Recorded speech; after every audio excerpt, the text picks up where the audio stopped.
वैष्णवजन तो तेरे कहीचे पीर पराई जानी रे वैष्णवजन तो कोण आहे कोण आहे कोण आहे असा उजेडात ये अंधारात का उभा आहे घरी तू आश्रमात पिऊन आलास आश्रमाचं पावित्र्य ठाऊक नाही का रे तुला बाला भेटायला येताना सुद्धा दारू सोडावीची वाटली नाही का रे तुला बाला काय वाटेल इतकाही विचार करावा असं वाटला नाही का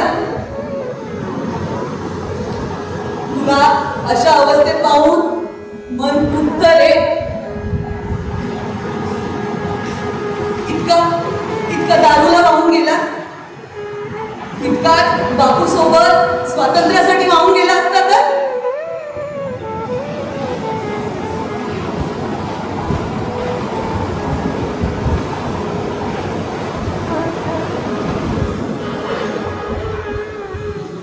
किती महिने झाले बाळा भेटलो नाही असं आश्रमात सांगतोस ना सगळ्यांना बाळा चुकीच्या वळणावरती बाग कशी भेटेल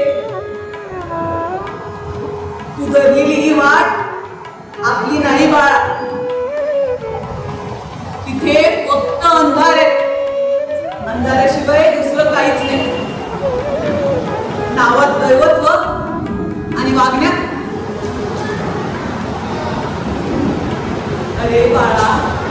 कुठल्या आईला आपल्या पोटचा मुलगा आपल्या डोळ्यात एकच चढून गेला बघा कसं वाटेल रे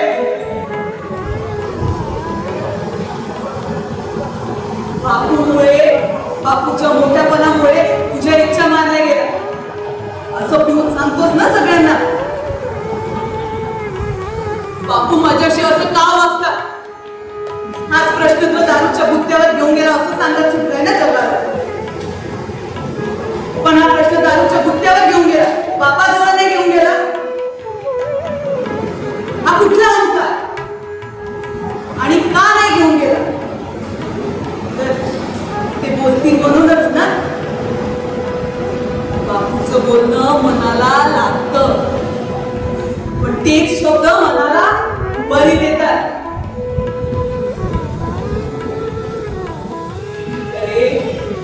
संपूर्ण देशाला एका झेंड्याखाली आणणाऱ्या बापूला आपलं मुलगा जवळ नको असे करे मौन पाळणं मी बापूकडूनच शिकला पण त्या मौनामागचं कारण नाही शिकला हेच तुझ्या बाचं दुःख मग मला एक सांग कुठली ओळख मोठी रे देश सेवेची त्या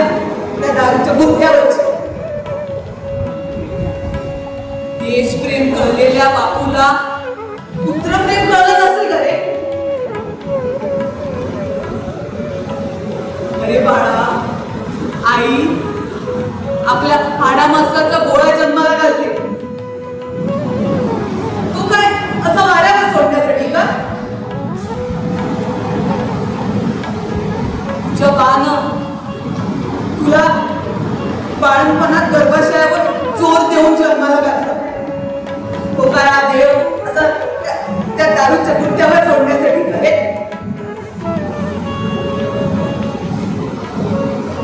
कुठला बाप या पृथ्वी तलावर चुकला नाही